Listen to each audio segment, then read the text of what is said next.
নারী দেখতে দেখতে মইরো না আব্বা, নর্তকী দেখতে দেখতে মইরো না, বেনামাজি জীবন নিয়ে মইরো না রে বাপ, সেজদা ছাড়া মইরো না, পাপের জীবন নিয়ে মরে যাইও না, নাফরমানির জীবন নিয়ে মরে যেও না। পৃথিবীও তোমারে মনে রাখবে না, আখেরাতেও তোমার সফলতা হবে না, দুনিয়াও মনে রাখবে না। দুনিয়া পাপীকে মনে রাখে না, দুনিয়া নাফরমানকে শ্রদ্ধা করে না। দুনিয়া, খোদার কসম, দুনিয়া ভোগ করা যায়, কিন্তু দুনিয়া নাফরমানকে সম্মানের সাথে ইজ্জতের সাথে স্মরণ করে না, স্মরণ করে না। ফেরাউন দুনিয়া ভোগ করছে, নমরুদ দুনিয়া ভোগ করছে, বাদশা ছিল। ফেরাউন কোনো ফকিরা ছিল না, ফকির 40 বছর একটানা, তাফসিরে আমরা নিজেরা পড়ছি, 40 বছর ফেরাউন কোনোদিন তার জ্বর সর্দি ঠান্ডা কাশি কদ্দুর কাশও দিছে না এই ডাকাতে, এত বড় শক্ত ডাকাত আছে। বুঝেন কি দুনিয়াটা ভোগ করছে সে? 40 বছরে কোনোদিন তার একটু ব্যারাম হয়েছে না। সে চিন্তা করছে আমার কোনো রোগ নাই, ব্যারাম নাই, অসুখ নাই, বিসুখ নাই, আমি তো আসলে মানুষ না, আমি খোদা নাই তো খোদাটা কি? এবং এত বড় জঘন্য দুনিয়া এভাবে ভোগ করছে। আজকে পৃথিবী, দুনিয়া তো ভোগ করছে আব্বা, আল্লাহর নাফরমান আজকের পৃথিবী। কোন আজ পর্যন্ত পৃথিবীতে কোন মানুষ কোন কুত্তার নামও রাখে না। ফেরাউন, নমরুদ, এটা কোন কুত্তার নামও কেউ রাখে না। আবু জাহেল, এটা কোন কুত্তার নামও কেউ রাখে না। আবু লাহাব, এটা কোন কুত্তার নামও কেউ রাখে না। কিন্তু 1450 বছর আগে এক যুবক, এক ইমানদার, হাবশি, কালো, গোলাম, নিগ্রু, কৃতদাস, আল্লাহকে রাজি করে গেছে, রাসূলুল্লাহ সাল্লাল্লাহু আলাইহি সাল্লামের দ্বীন মেনেছে, নবীর ভালোবাসা নিয়ে কবরে গেছে। 1450 বছর পরেও পৃথিবীর লক্ষ কোটি ইমানদার সন্তানের নাম বেলাল। বেলাল আজও আছে, আছে না? বেলালের কোনো সীমান্ত নাই, বেলালের কোনো দেশ নাই, বেলাল সারা পৃথিবীর, বেলাল আসমানে, বেলাল জমিনে।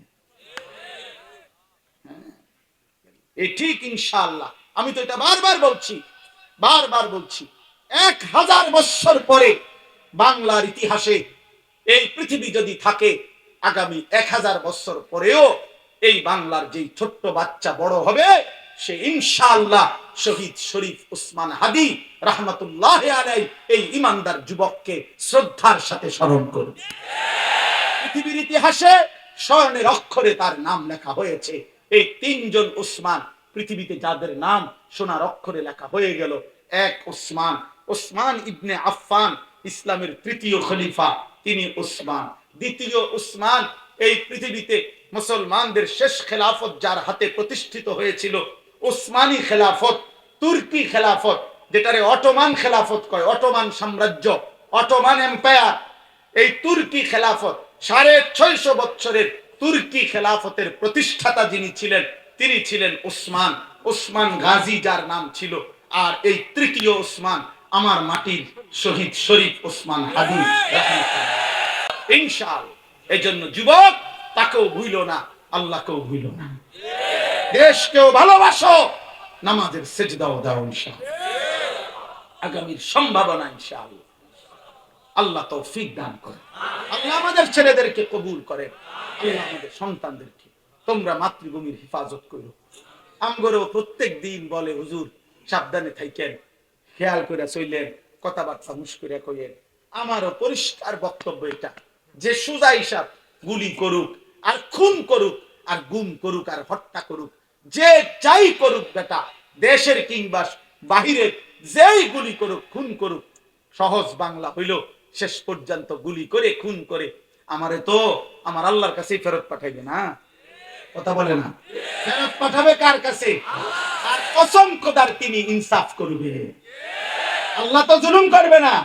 এই জন্য ওই শুটার বেঈমান, তুই তো ভারতের কাছে শহীদ শরীফ ওসমান হাদিকে পাঠাও নাই, তুমি তো আল্লাহর কাছে পাঠাইছো।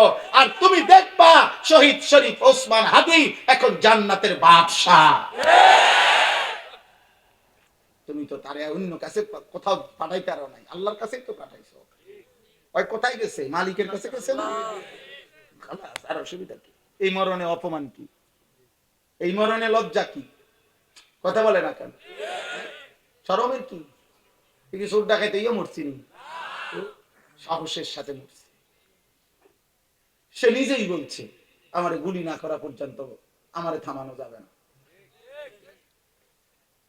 আল্লাহ আল্লাহ তাকে কবুল করে। আল্লাহ বাকি দেশ জাতি নিয়ে যারা ভাবে আল্লাহ তাদেরকেও মাফ করে দেন। আল্লাহ তাদেরকেও মাফ করে দেন। আমাদের সাবেক প্রধানমন্ত্রী বেগম খালেদা জি, আল্লাহ তাকেও মাফ করে দেন। আল্লাহ আমার দেশের প্রত্যেকটা মুসলমানকে আল্লাহ মাফ করে দেন। প্রতিটা কবরবাসীকে আল্লাহ মাফ করে দেন। আগামীর প্রতিটা রাজনীতিবিদকে আগামী নির্বাচনকে সামনে রেখে ইসলাম এবং দেশ প্রেমকে একসাথে ভাবার তৌফিক দান করুন। দোয়া করতে হবে আব্বা, দোয়া কেন গুড়ি ছেড়লে হইতো না। বইয়া বইয়া বুদ্ধি না না না দোস্ত, সব বুদ্ধিতে দেখা গেছে মালিকের ফয়সালা যা তাই কার্যকর। ঠিক কি না? এজন্য আমরা যারা সাধারণ মুসলমান, আমরা যারা সাধারণ জনগণ, আমরা মালিকের কাছে দোয়া করি, মালিক আল্লাহ আপনি আমার দেশের রাজনীতিবিদদের কলিজার মধ্যে ঈমান এবং দেশ প্রেম একসাথে করে দেন। বলেন আমিন। ওরা যেন সেজদাও দেয়, ওরা যেন দেশকে নিয়েও ভাবে। আল্লাহ তৌফিক দেন, আল্লাহ কবুল করেন, আল্লাহ কবুল করেন। শেষ কথা।